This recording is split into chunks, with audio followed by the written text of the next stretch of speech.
Bonjour à chacun, comment allez-vous? Ça va, bien installé? Profitez du soleil matinal. Est-ce que vous voulez bien ouvrir vos Bibles dans la lettre de Paul aux Corinthiens,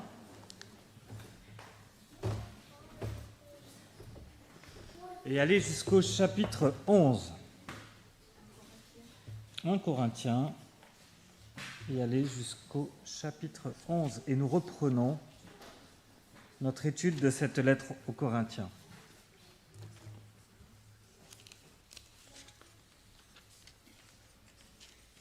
Dans la plupart des traductions de vos Bibles, vous voyez tout au début du chapitre 11 un verset qui semble un peu isolé.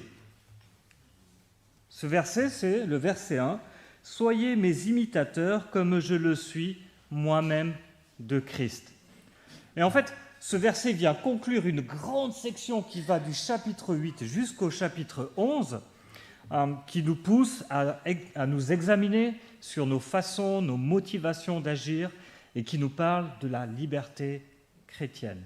Et en même temps, il introduit une nouvelle section, il fait un peu charnière entre ces deux sections, qui nous amène ce coup-ci à réfléchir non à notre liberté individuelle, mais à notre façon d'agir quand nous sommes rassemblés lors du culte. Et dans la première section de 1 Corinthiens 11, Matthieu l'a évoqué la dernière fois, il a parlé du voile. Et ce voile, il l'a introduit avec une formule, et il dit « Je vous félicite de ce que vous vous souvenez de moi à tout point de vue et de ce que vous retenez mes instructions. Mais... » Et en fait, il va évoquer, au travers de ce sujet, de la place des hommes, des femmes dans l'Église. Et le ton dans cette section est plutôt courtois. Paul parle de ce sujet de manière plutôt détendue. Il leur rappelle un principe théologique et il rappelle les conséquences pratiques qu'a ce principe théologique. Sa seule pique sur le sujet sera envers ceux qui ont plaisir à contester, rappelant que l'Église n'est pas un lieu pour la contestation. Mais au verset 17, le ton change. Il a commencé par « Je vous félicite » et maintenant il commence en faisant la remarque suivante « Je ne peux pas vous féliciter. Car vous vous rassemblez non pour devenir meilleur, mais pour devenir pire. » Alors qu'est-ce qui peut irriter Paul à ce point dans l'église de Corinthe? Regardez dans le verset 18. On n'est plus dans la contestation, on est dans la division. Et je vous propose qu'on lise ensemble 1 Corinthiens 11, les versets 17 à 34, pour découvrir ce qui peut à ce point mettre Paul en colère contre les Corinthiens.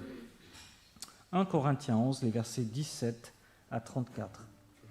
En faisant la remarque suivante, je ne peux pas vous féliciter, car vous vous rassemblez non pour devenir meilleur, mais pour devenir pire. Tout d'abord, j'apprends que lorsque vous vous réunissez en assemblée, il y a parmi vous des divisions. Et je le crois en partie qu'il faut bien en effet qu'il y ait aussi des divisions parmi vous, afin que l'on puisse reconnaître ceux qui sont approuvés de Dieu au milieu de vous. Ainsi donc, lorsque vous vous réunissez, ce n'est pas pour prendre part au repas du Seigneur.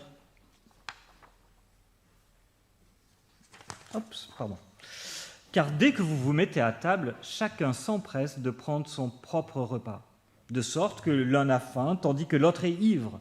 N'avez-vous pas des maisons pour manger et boire? Ou bien méprisez-vous l'Église de Dieu et voulez-vous faire honte à ceux qui n'ont rien?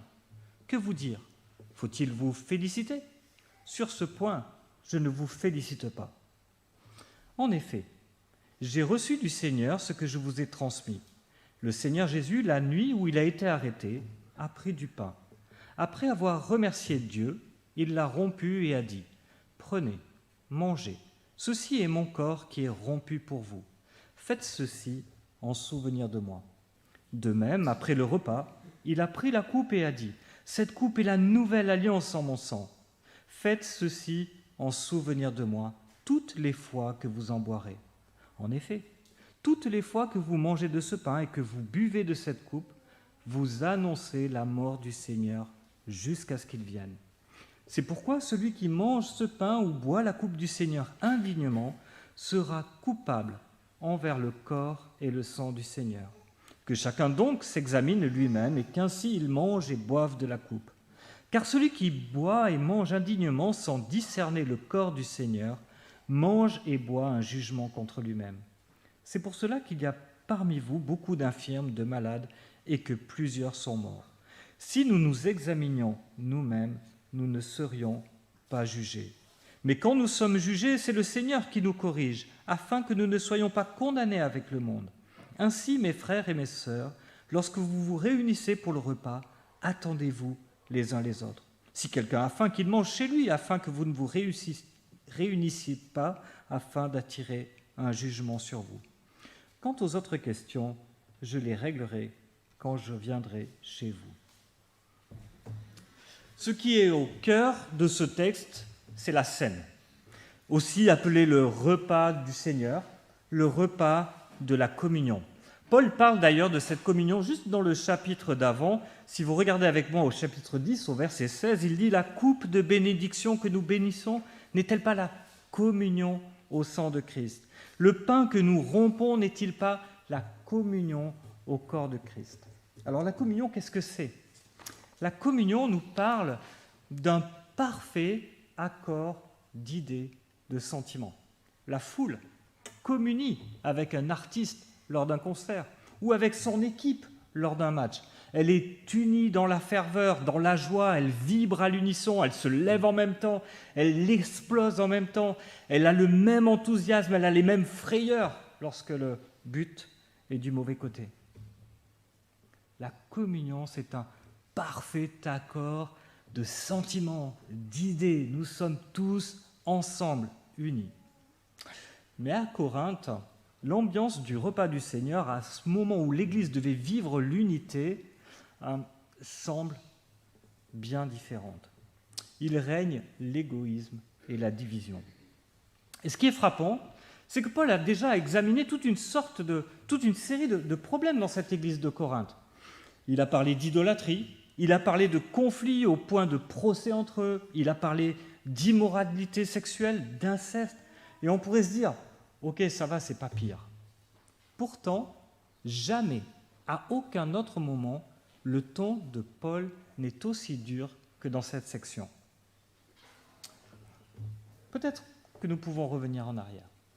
Dès le début de l'Église, les chrétiens ont pris pour eux l'invitation de Jésus, l'invitation que Jésus a faite à ses disciples de se souvenir de sa mort et de sa résurrection au travers du pain et du vin partagés. Et dans un premier temps, les croyants se réunissaient chaque jour pour prier, pour louer Dieu, pour écouter l'enseignement des apôtres, et à chacune de ces occasions, ils prenaient la scène au cours d'un repas. Peu à peu, quand on déroule le fil des actes, du livre des Actes, qui se déroule sur à peu près 30 ans, on découvre que l'Église se structure, qu'elle grandit, qu'elle se pose, qu'elle se réunit dans des lieux qui sont moins des maisons, qui sont plus des endroits où on se rassemble. Et peu à peu, ils se réunissent le premier jour de la semaine et on voit qu'ils prenaient le pain et le vin lors de chacune de ces rencontres. Pour beaucoup d'églises, à ce moment-là, il semble que la scène était alors prise lors d'un repas en commun, d'une agape. On mangeait ensemble, et puis au cours de ce repas, on s'arrêtait tout simplement, et puis on prenait le pain et le vin en mémoire du sacrifice de Christ. Aujourd'hui, les églises ont intégré ces deux ordonnances de Christ, le baptême et la scène, au cœur de leur culte, qui est très rapidement devenu le moment où l'église locale est rassemblée à l'appel de son Dieu. Le repas. En France, on connaît ça, le repas. C'est un temps de convivialité. Dans la journée, je le vois, on est un peu chacun de notre côté, on vague à droite, à gauche, etc. Et le moment du repas, c'est le moment où on se retrouve, où on s'échange, où on se coordonne, où on se donne des nouvelles. Qu'est-ce que tu as fait ? Qu'est-ce que tu as vécu ? C'est un moment agréable, le repas. C'est vrai que dans le monde d'aujourd'hui où tout va vite, et où surtout il y a une plus grande pression sur le temps, c'est peut-être plus difficile à vivre. Mais il me semble que nos familles ont besoin, elles aspirent à ces temps de repos, ces temps de calme, ces temps d'échange et de partage. Mais ici, l'ambiance est très différente.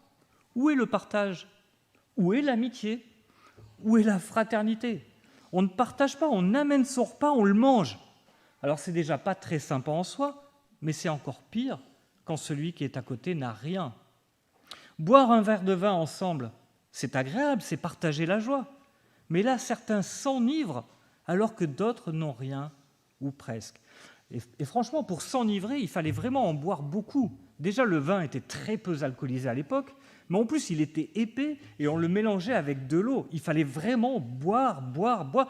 Regardez, Pierre, dans Acte 2, qu'est-ce qu'il dit? Il est 9h du matin. Comment est-ce qu'on peut être ivre à 9h du matin? On n'a pas le ventre assez grand pour boire autant de vin qu'il en faut pour être ivre. Imaginez la situation. Des gens sont en train de boire, au point d'être enivrés, et d'autres n'ont rien. C'est déjà révoltant en soi. Imaginez, je ne sais pas, un repas entre collègues de bureau ou un repas de famille où les familles aisées mangent tranquillement, barbecue, viande à volonté, bon vin, et puis les autres à côté regardent. On a du mal à le concevoir.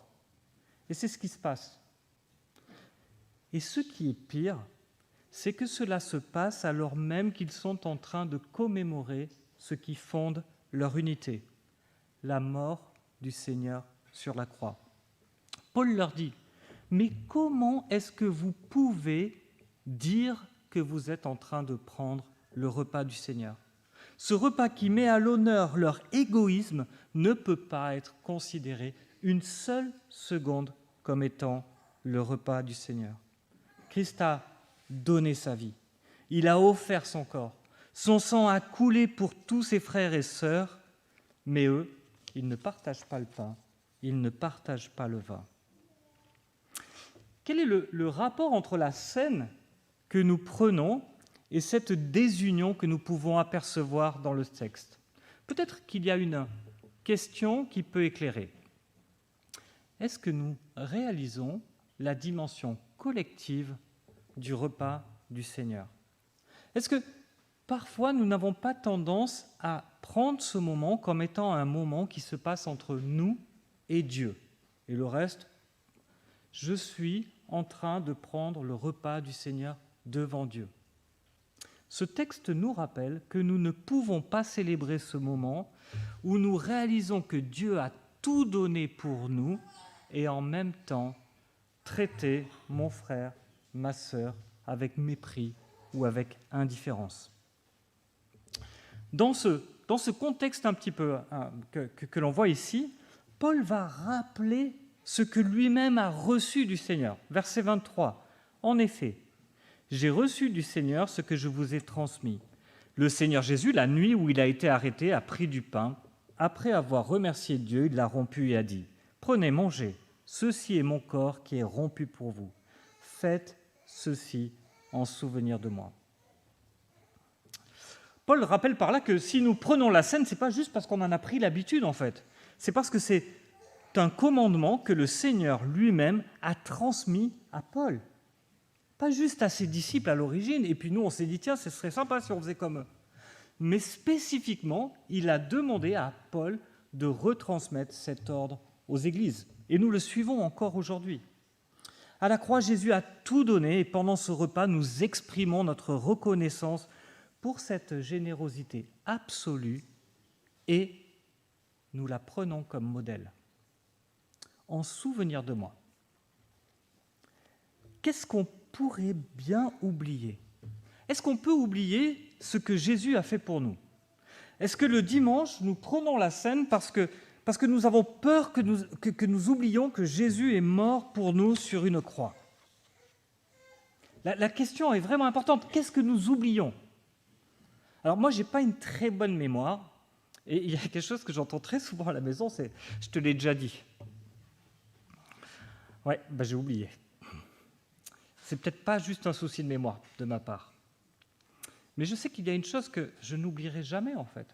Il y a quelque chose que je n'oublierai jamais, que quelqu'un m'a aimé au point de mourir sur une croix. Personne ne peut oublier ça. Une fois que vous avez compris que Jésus est mort pour vous sur la croix, vous ne pouvez pas l'oublier. Mais il y a une chose que nous oublions. Qu'est-ce que nous oublions ? Il y a une chose que je vois sans cesse, chez moi en premier, et dans à peu près toutes les discussions que je peux avoir dans des accompagnements, dans des visites, dans tout plein de choses. Il y a une chose que nous oublions, que tout est grâce. Nous n'oublions pas la grâce, nous oublions que tout est grâce. Nous oublions que absolument tout ce qui nous concerne dans notre relation avec Dieu s'est joué ce jour-là sur la croix.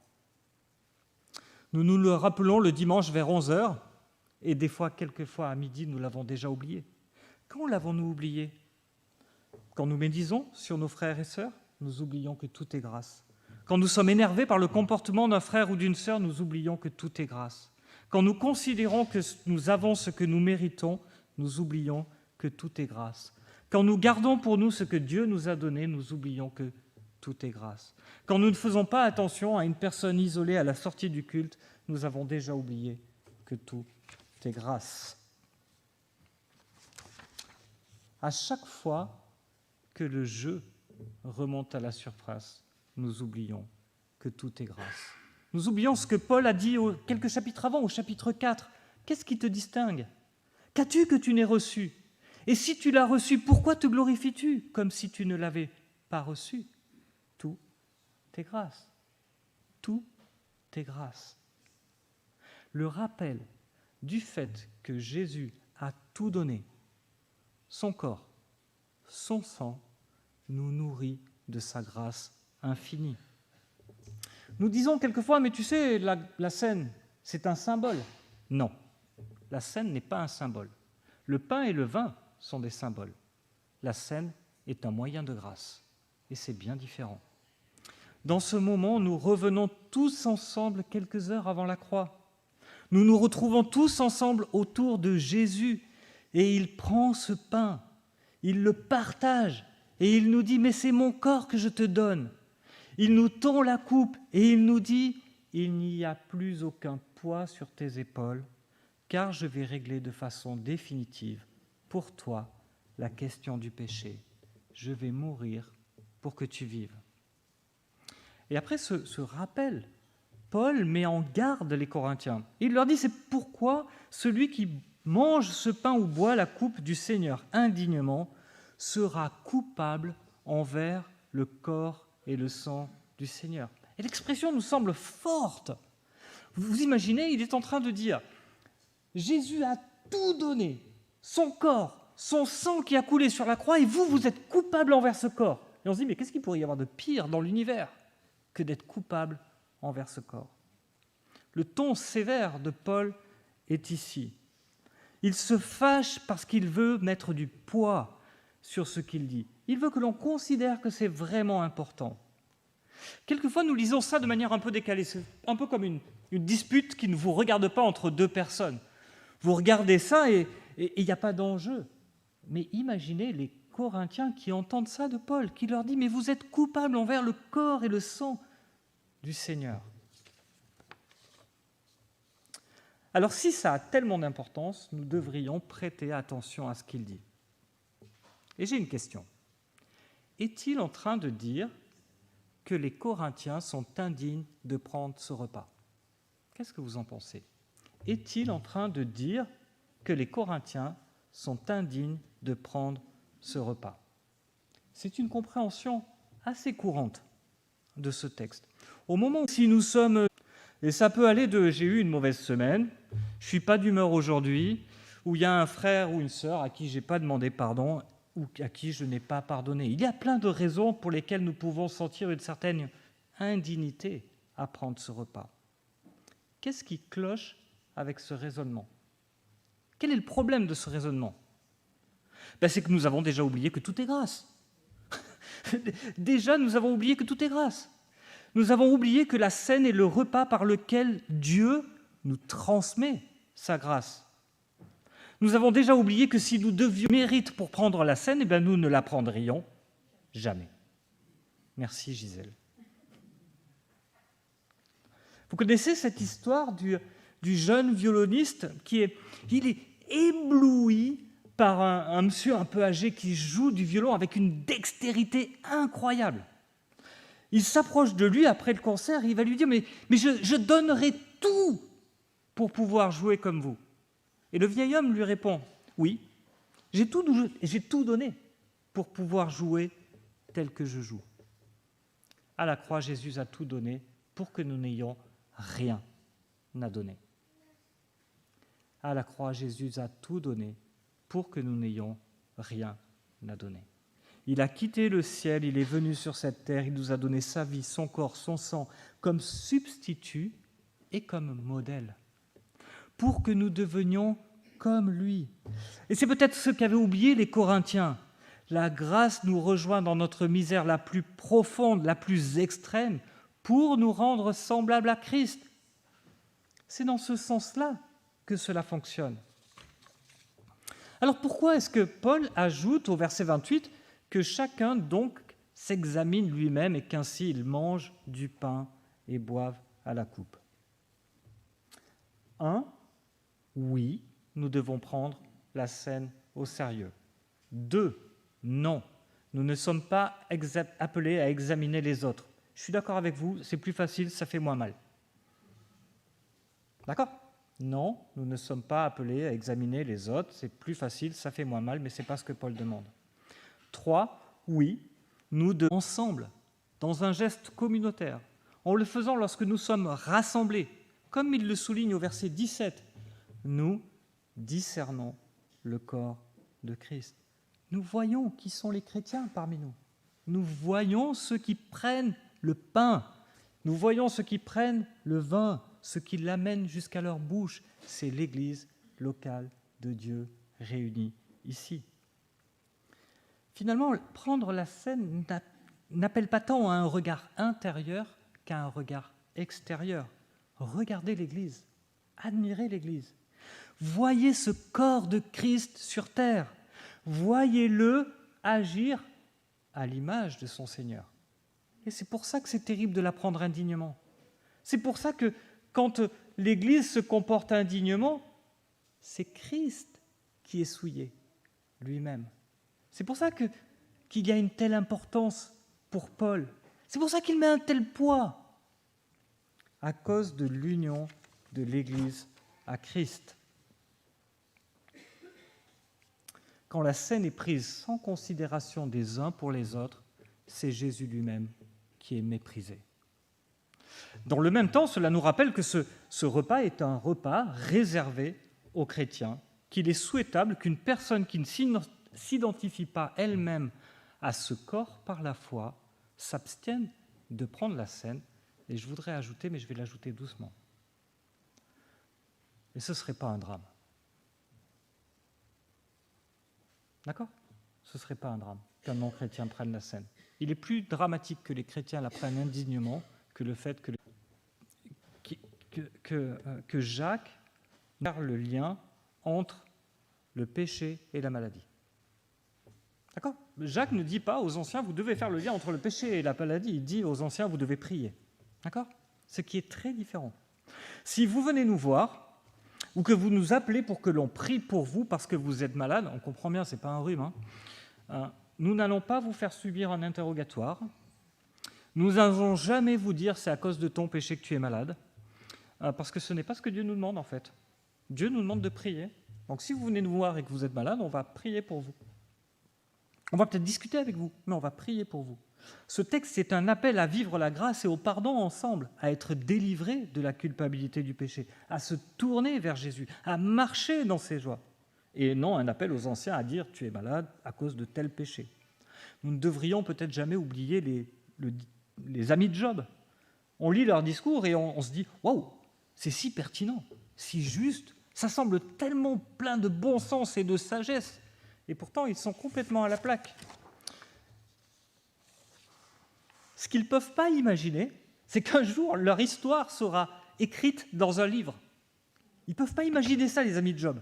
Ils sont en train de faire leur discours, ils n'imaginent pas qu'un jour on va retrouver ces discours dans un livre. Et vous savez comment commence ce livre ? Premier verset de ce livre, qu'est-ce qu'il dit ? Cet homme était intègre et droit, il craignait Dieu et se détournait du mal. Et après, vous lisez tous les discours et vous dites « Ah ouais, tiens, c'est bizarre ». Dieu ne nous demande pas de faire des enquêtes. Dieu ne nous demande pas de faire des grands discours. Il nous demande de prier pour vous. Comment aurait-il pu savoir que la maladie de Job, les épreuves de Job étaient au cœur d'une bataille entre Dieu et Satan ? Il n'est pas étonnant que dans cette même lettre, Jacques nous rappelle les dégâts et les bienfaits que peut occasionner notre langue.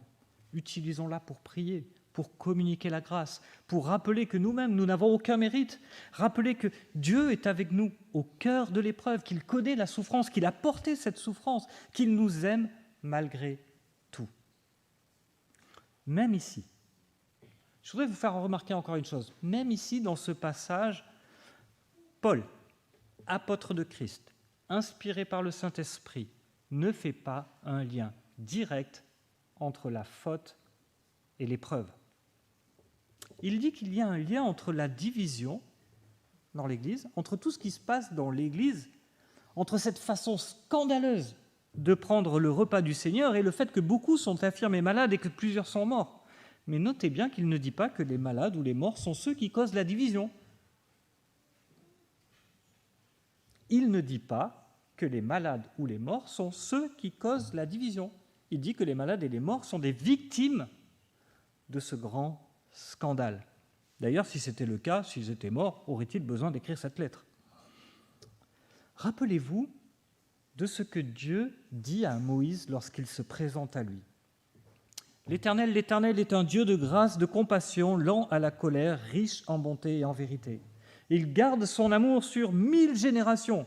Il pardonne la faute, la révolte, le péché. Mais il ne traite pas le coupable en innocent. Il punit la faute des pères sur les enfants et les petits-enfants, jusqu'à la 3e et la 4e génération. Dans ce texte, Dieu se présente sur 3 principes. Le premier principe, c'est que l'amour de Dieu dépasse tout ce que nous pouvons entendre, tout ce que nous pouvons comprendre. Il s'étend sur 1000 générations. Qui connaît 1000 générations ? Il est sans limite pour nous et pour nos enfants. Il accorde son pardon pour nos fautes. L'amour de Dieu dépasse tout ce que nous pouvons entendre. C'est le premier principe. Deuxième principe, l'amour de Dieu n'est pas aveugle à nos fautes. Il ne tient pas pour innocent le coupable.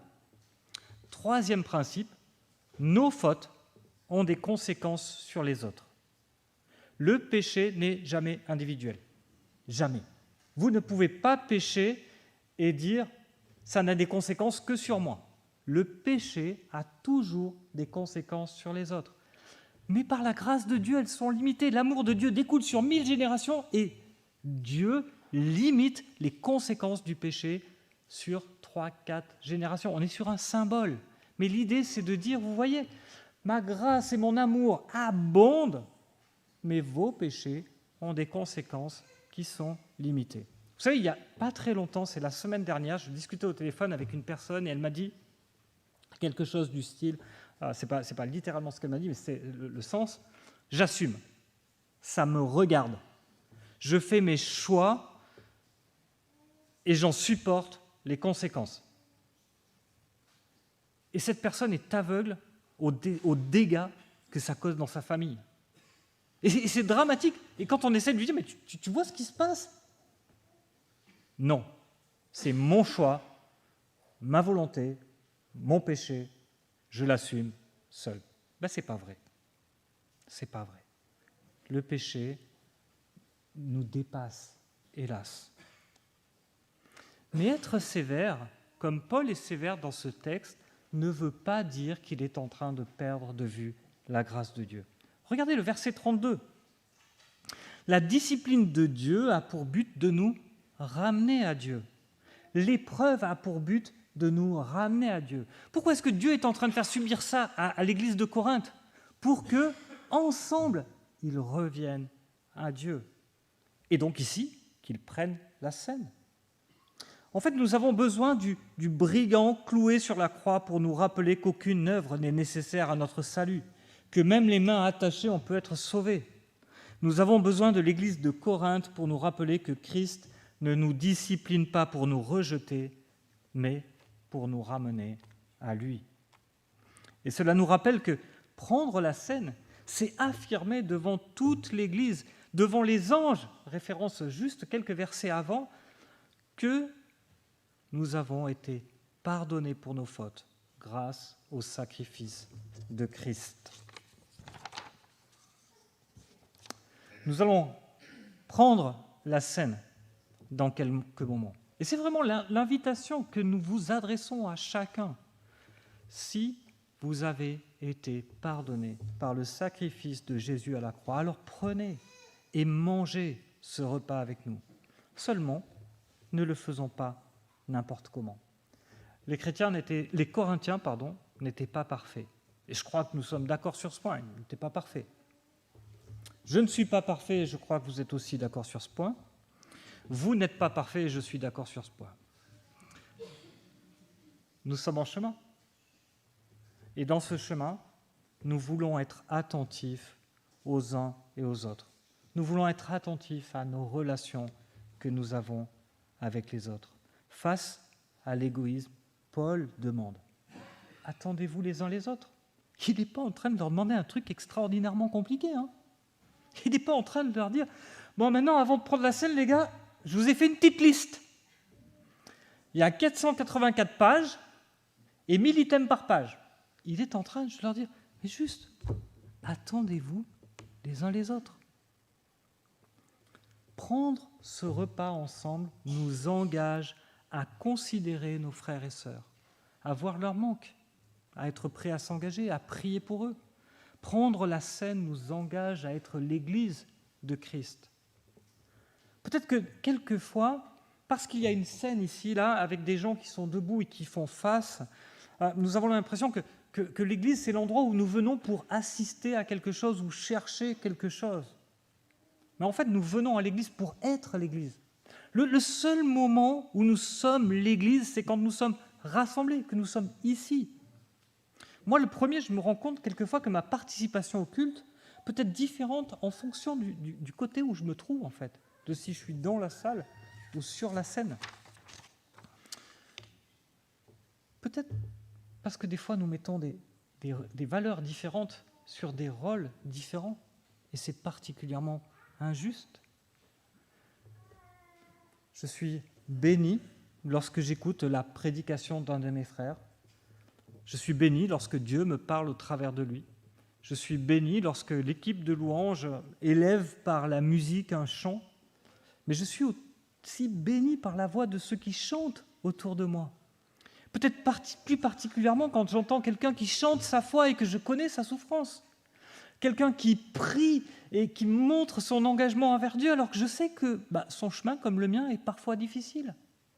Ensemble, nous sommes l'Église. Je ne suis jamais autant encouragé que lorsque j'entends vos prières qui montent vers Dieu. Je n'ai jamais autant l'impression de faire partie du corps de Christ que quand je vous vois vous saluer, papoter ensemble, prendre soin les uns des autres. Ou les fois où j'ai un témoignage de quelqu'un qui me dit « Mais oui, l'Église prend soin de moi, je vois des gens et les gens m'appellent et c'est chouette. » Nous sommes l'Église de Christ à Itup. Ensemble, nous prenons le repas de la Nouvelle Alliance. Ensemble, nous sommes un en Christ. Pour ce matin, nous voulons vous inviter à ce repas, vous inviter à vous en saisir comme un moyen de grâce, un moyen par lequel Dieu communique sa grâce. Il nous rappelle à chacun que c'est par son sacrifice qu'il nous a unis à lui. Sa mort nous a donné la vie. Dans le souvenir de son abandon total, nous voyons un modèle vers lequel nous désirons grandir, considérant que nous sommes tous en chemin. Nous voulons dans ce moment nous tourner les uns vers les autres, regarder les autres, considérer nos frères et sœurs, prier pour eux. Ensemble, nous grandissons dans la grâce, renouvelés dans notre foi, dans notre amour, nous grandissons à l'Église, à l'image de Christ. Il y a un mouvement dans la Bible, dans toute la Nouvelle Alliance, il y a un mouvement. c'est que nos efforts découlent de la grâce. Et quand nos efforts ne découlent pas de la grâce, ils découlent du légalisme. Nos efforts doivent toujours découler d'une compréhension renouvelée de la grâce. En prenant cette scène, soyez nourris par la grâce. C'est ça qui doit vous nourrir, pas le pain et le vin, c'est la grâce qui doit vous nourrir. Seigneur, mais tu as tout fait pour moi. Je n'ai rien à amener et je veux devenir comme toi. Je conclus en priant.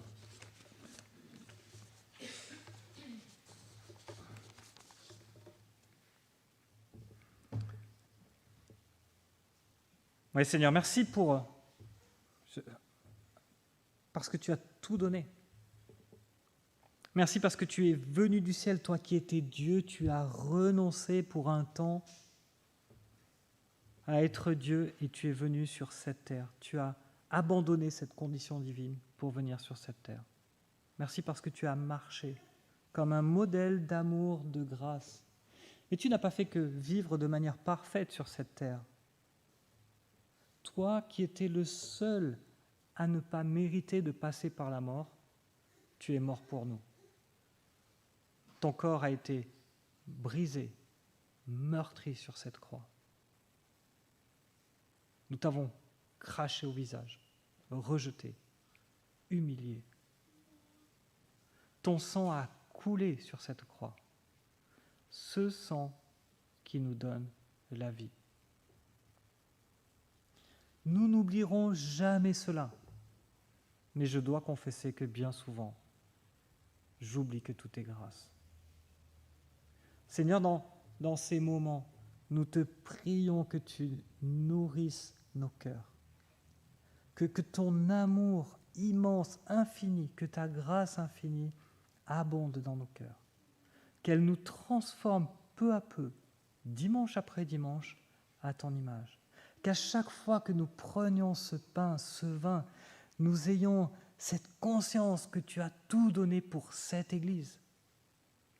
Que tous ensemble, frères et sœurs, nous voulons grandir ensemble, pas juste nous devant toi, mais ensemble en tant qu'Église locale. Remplis-nous, nourris-nous de ta grâce.